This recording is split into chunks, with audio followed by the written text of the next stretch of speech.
Sino ang unang nagdisenyo?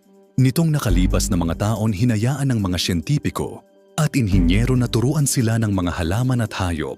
Pinag-aaralan nila at kinokopya ang disenyo ng iba't ibang nilalang, isang larangang tinatawag na Biomimetics, sa pagtatangkang makalikha ng mga bagong produkto at mapahusay pa ang dati ng mga naimbento.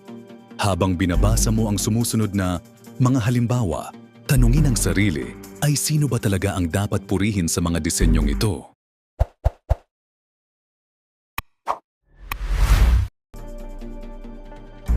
Matuto sa mga palikpik ng balyena, noo ang matututuhan ng mga taga-disenyo.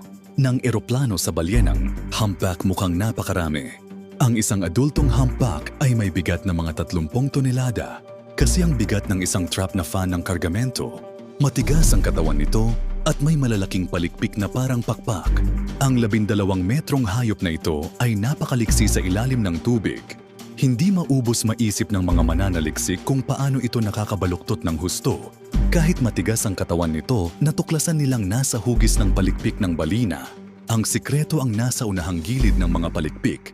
Nito ay hindi makinis gaya ng pakpak ng eroplano, kundi uka-uka na may nakahilera at nakausling mistulang matutulis. Ngipin na tinatawag na tubercle. Habang lumalangoy sa tubig, ang balyena mas mabilis. Itong umaangat dahil sa mga tubercle na ito anupat nababawasan ang paghatak ng tubig.